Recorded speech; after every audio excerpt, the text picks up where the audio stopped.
Alright guys, fancy seeing you here. Are you ready for tonight's read-along of The Wind in the Willows by Kenneth Grahame? And of course, as you well know, Ooh, can't get too close. Ooh, I am... That's weird, isn't it?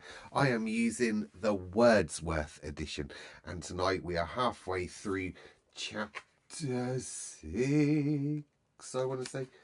We're halfway through chapter 6, and in my version we are on page 123. If you remember, Rat, Badger and Mole are at Toad Hall, and they are preventing Toad from getting out in that car. Oh, Toad, get your copy of the book, meet me back here, and we'll get on with it. Can you see the Toad Hall in the background with poop poop just here? I just love that, poop poop. Different meaning nowadays, of course, to 1907 when the book was written. Anyway, here we go. Well, I hope not to, said the Rat heartily. You've been a fine bother to us all this time, and I'm glad to hear it's going to stop. And in weather like this, and the boating season just beginning. It's too bad of you, Toad. It isn't the trouble we mind, but you're making us miss such an awful lot. I'm afraid it is the trouble you mind, though, replied the Toad languidly. I can quite understand it. It's natural enough. You're tired of bothering about me. I mustn't ask you to do anything further. I'm a nuisance. I know. You are indeed, said the Rat, but I tell you, I'd take any trouble on earth for you, if only you would be a sensible animal. If I thought that, Ratty, murmured Toad, more feebly than ever, then I would beg you, for the last time probably, to step round to the village as quickly as possible. Even now it may be too late. Fetch the doctor. But don't you bother. It's only a trouble. Perhaps we may as well let things take their course. Why, what do you want a doctor for? Inquired the Rat, coming closer and examining him. He certainly lay very still and flat, and his voice was weaker and his manner much changed. Surely you have noticed of late, murmured Toad. But no, why should you? Noticing things is only a trouble, I guess. Tomorrow, indeed, you may be saying to yourself, oh, if only I'd noticed sooner. If only I had done something. But no, it's a trouble. Never mind. Just forget that I asked. Look here, old man, said the Rat, beginning to get rather alarmed. Of course I'll fetch a doctor for you, if you really want him. But you can hardly be bad enough for that yet. Let's talk about something else. I fear, dear friend, said Toad with a sad smile, that talk can do little in a case like this, or doctors either, for that matter. Still, one must grasp at the slightest straw, and, by the way, while you are about it, I hate to give you any additional trouble, but I happen to remember that you'll pass the door. Would you mind at the same time asking the lawyer to step up?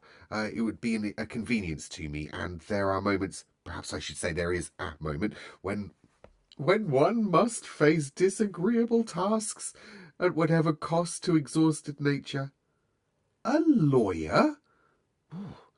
He must be really bad, the affrighted Rat said to himself as he hurried from the room, not forgetting, however, to lock the door carefully behind him.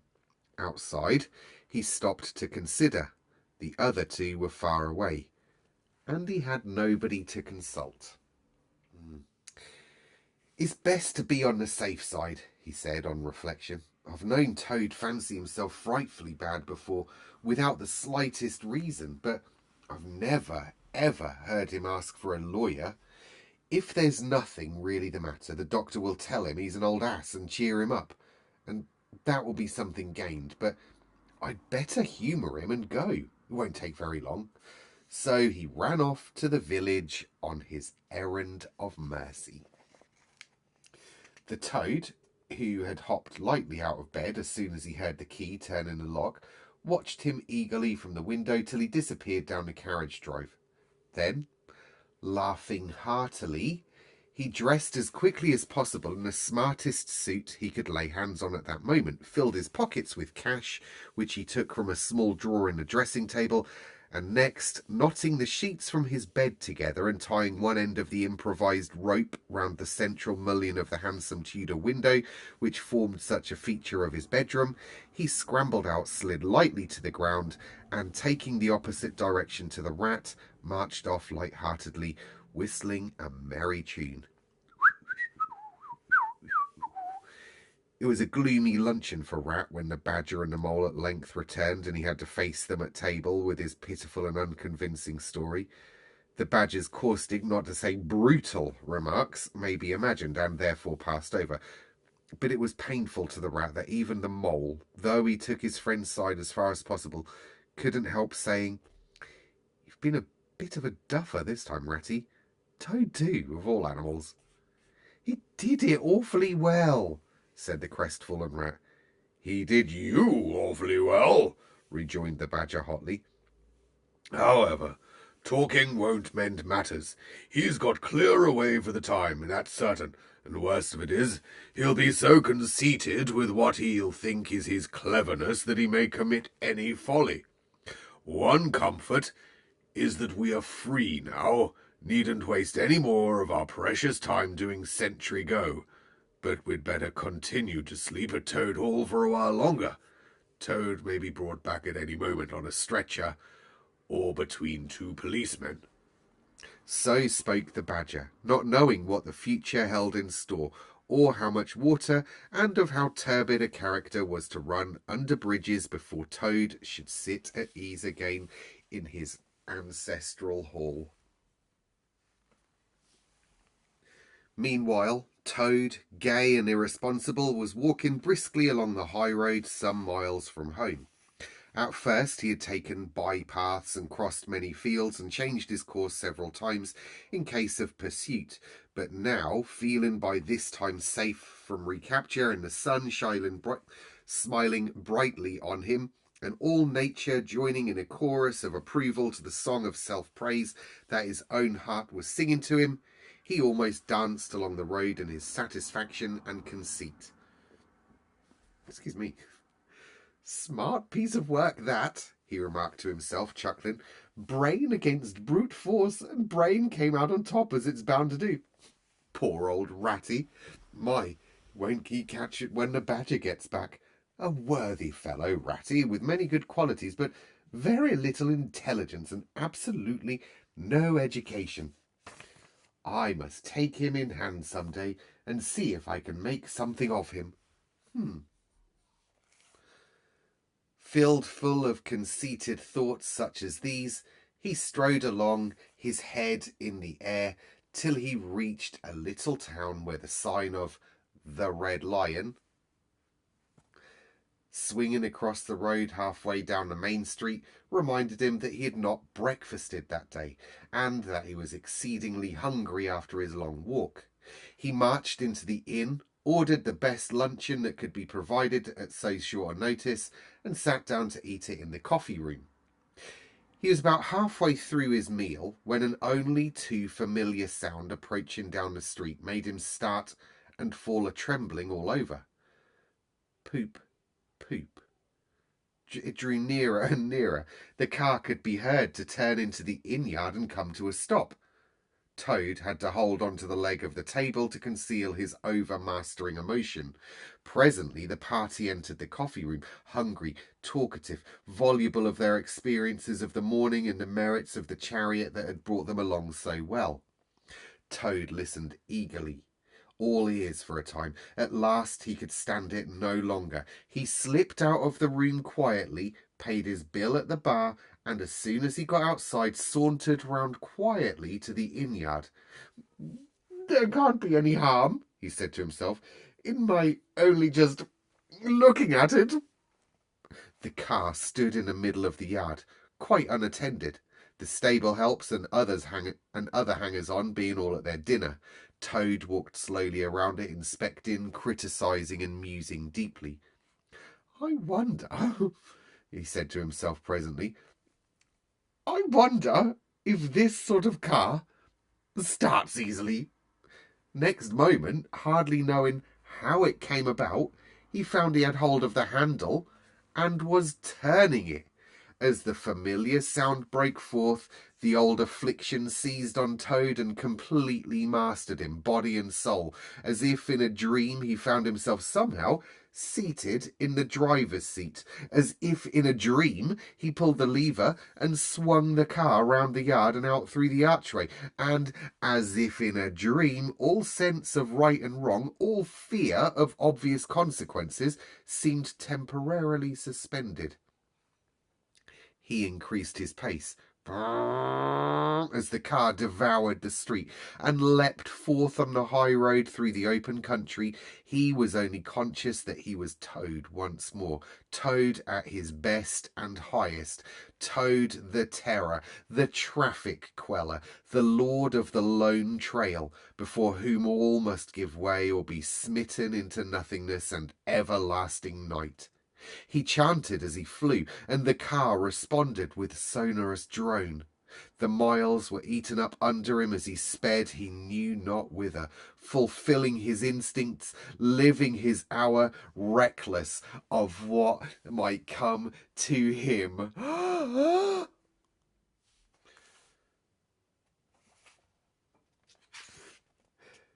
To my mind, observed the chairman of the bench of magistrates cheerfully, the only difficulty that presents itself in this otherwise very clear case is how we can possibly make it sufficiently hot for the incorrigible rogue and hardened ruffian whom we see cowering in the dock before us. Let me see. He has been found guilty, on the clearest evidence, first of stealing a valuable motor car, secondly of driving to the public danger, and thirdly of gross impertinence to the rural police. Mr. Clark, will you tell us, please, what is the very stiffest penalty we can impose for each of these offences, without, of course, giving the prisoner the benefit of any doubt, because there isn't any. The clerk scratched his nose with his pen. Some people would consider that stealing the motor car was the worst offence, and so it is, but taking the police undoubtedly carries the severest penalty, or so it ought. Supposing you were to say 12 months for the theft, which is mild, 3 years for furious driving, which is lenient, 15 years for the cheek, which is pretty bad sort of cheek, judging by what we've heard from the witness box, even if you only believe 1/10 of what you heard, and I never believe more myself.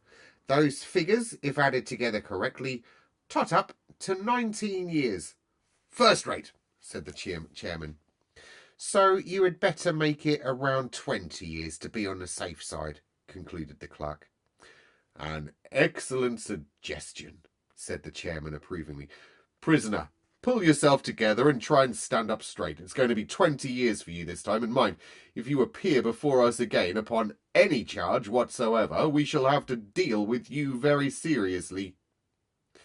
Then the brutal minions of the law fell upon the hapless Toad, loaded him with chains, and dragged him from the courthouse, shrieking, praying, protesting, across the marketplace, where the playful populace, always as severe upon detected crime as they are sympathetic and helpful when one is merely wanted, assailed him with jeers, carrots, and popular catchwords.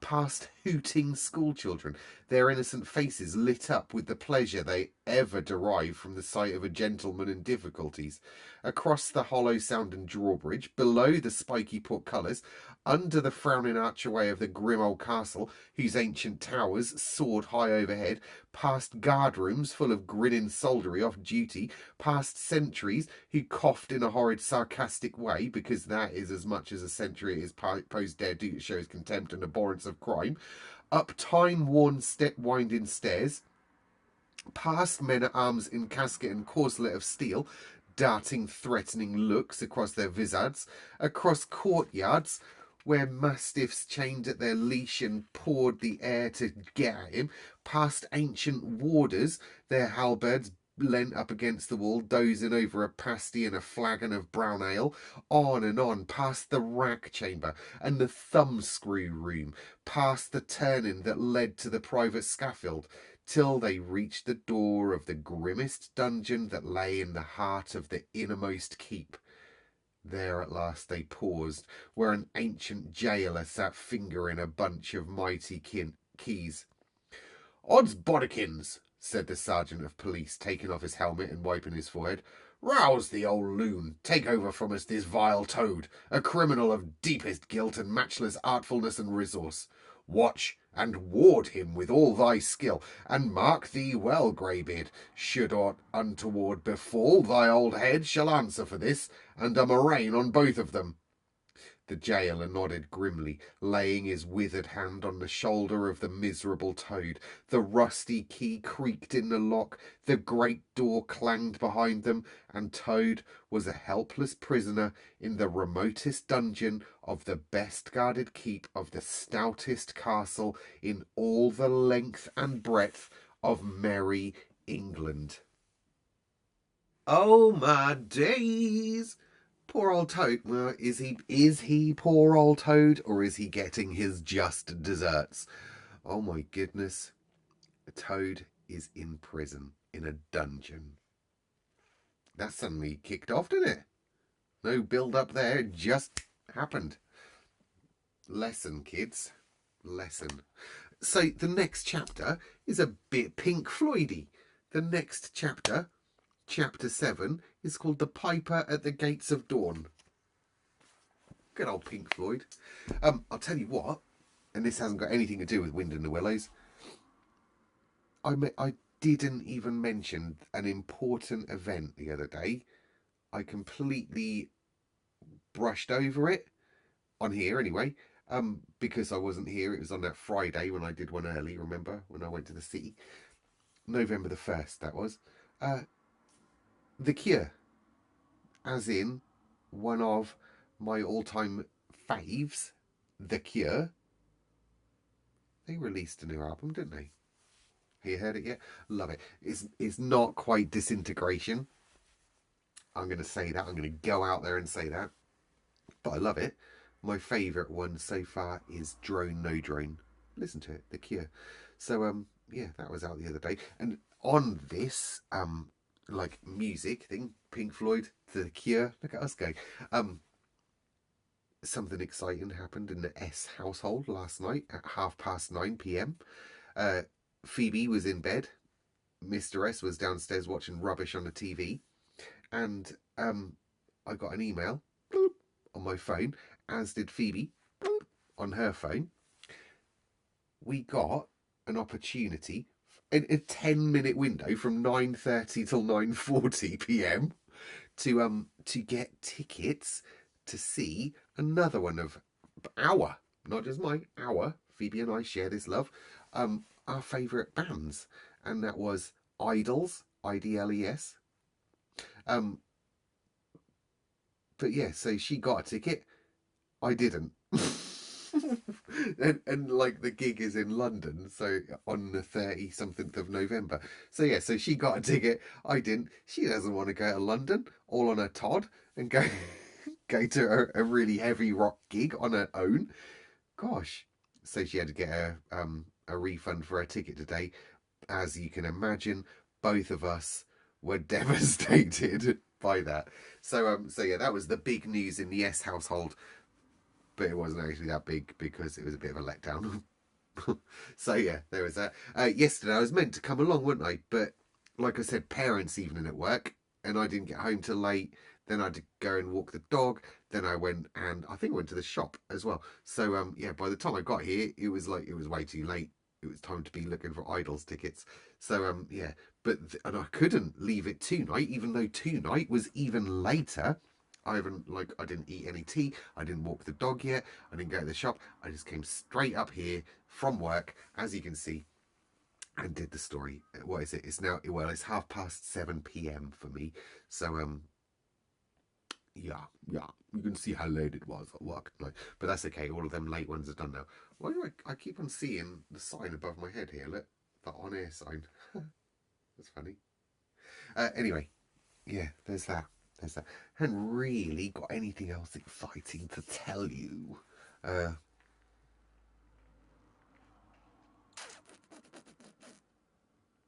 no, no, haven't really got anything else exciting to tell you. So I do apologise. Let's have a little look though at some comments on here because we haven't done comments for a little while, have we? And I'm imagining, oh my goodness, there are shed loads. Let's have a look. This is from number 8. I think we're now on number 12, aren't we? This is from number 8. Mr. S. Oh, I like this one. Mr. S.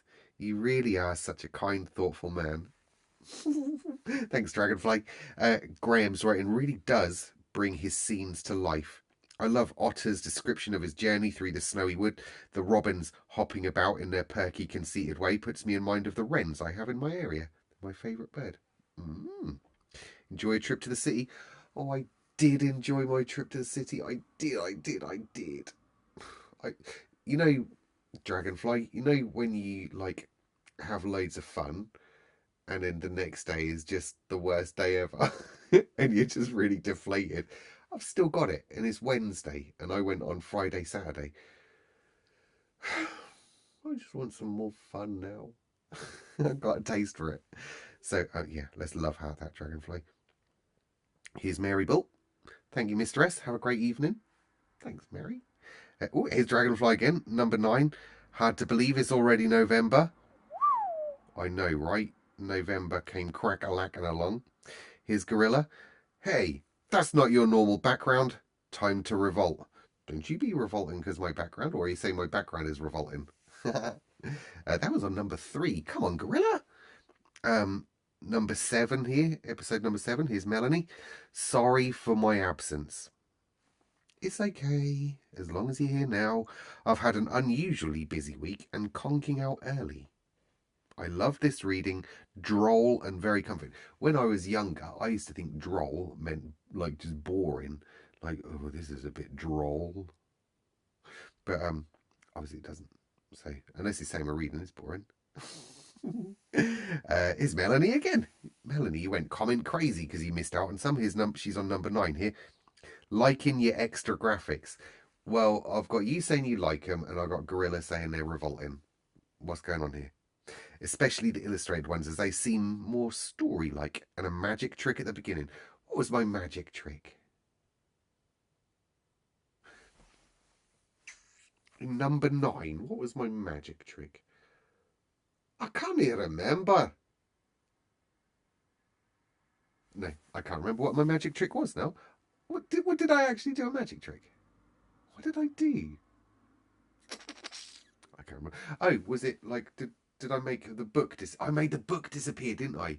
I remember now, Melanie. I love how Grahame writes about home and what it means.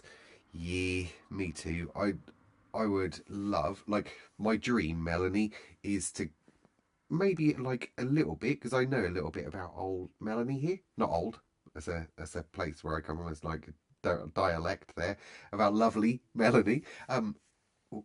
Where you live ish, maybe a little bit more northern for that, Melanie. I'd love to just go and live out in those woods there, all on my own, and just survive.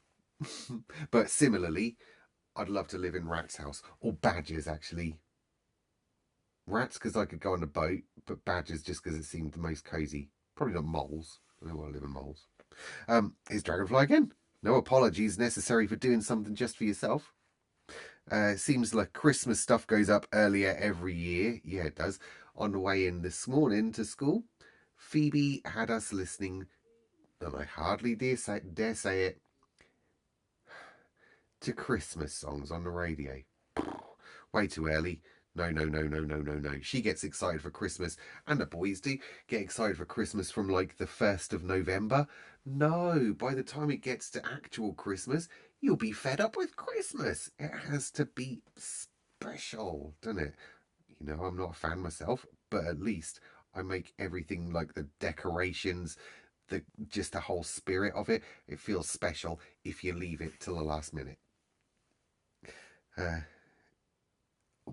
on, Dragonfly. My daughter messaged me last night, and this was 3 days ago, bearing in mind that it's now Wednesday the 6th, so this was on the 3rd. My daughter messaged me last night with pictures of her Christmas tree she'd put up last night. What? This is cray.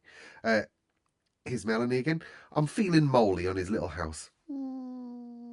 I'm on low-key domestic cleaning vibes today. I loved being at Badger's, yes. And somehow this episode is even cosier. Good old Ratty, Carolyn, field mice, mulled ale. While I listened, I cooked an ever-increasing bowl of oatmeal with vanilla and protein powder, non-dairy milk, a big handful of raisins, a slice of ginger, some cinnamon, a sprinkle of salt, and then finished with a handful of fresh berries, a dribble of cashew cream, and a dollop of almond butter.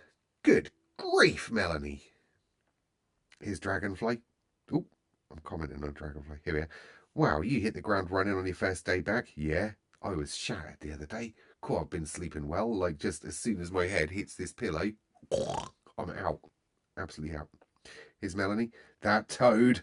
Even animals have to deal with codependent dynamics. Oh, bother indeed. You do Badger so wonderfully. Thanks, Melanie. So are you. Here's Gorilla. 21 hours ago. All caught up now. Good. I'm glad, Gorilla. I'm glad. All right. Okay. So tomorrow should be normal for me. Fingers crossed. Should be a normal day. So I'll be here at a reasonable hour tomorrow. All right. Have a lovely Thursday wherever you are in the world, whatever you're doing. I hope that you keep your chin up and you keep on smiling. And there it is. Good night, all. Love you lots.